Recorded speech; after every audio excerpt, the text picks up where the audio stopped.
আসসালামু আলাইকুম।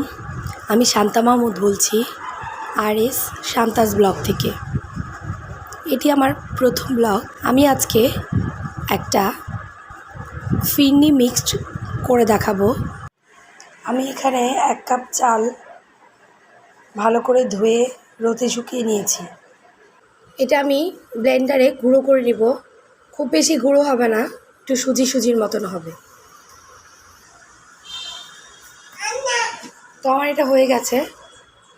তো আমি এটা গুঁড়ো করে নিয়েছি। আমি এখানে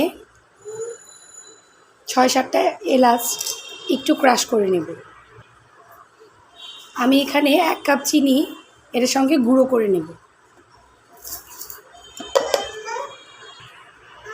তো এখানে চিনি আর এলাচ আমি একসাথে গুঁড়ো করে নিয়েছি। এটা চালের গুঁড়োর সাথে মিশিয়ে নিচ্ছি। A few moments later.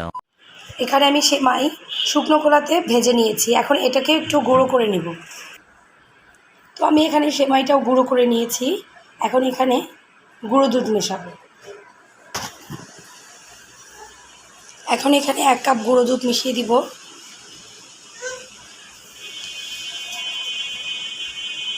এখানে কাজু ও পেস্তা বাদাম আমি শুকনো খোলা একটু টেলে নিয়েছি, এটাকে মিশিয়ে দেব।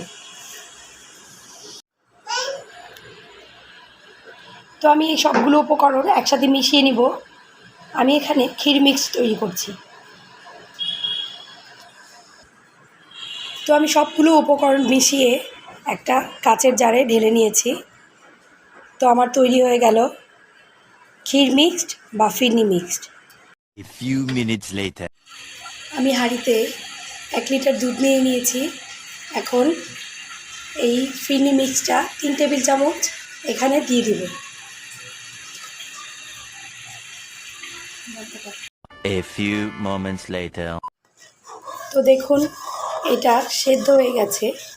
আর একটু ঘন করে আমি চুলোটা বন্ধ করে দেব। তো আমার ফিরনিটা রেডি হয়ে গেছে। আমি চুলোটা অফ করে দিয়েছি। এখন ঠান্ডা করে এটাকে পরিবেশন করে নেব।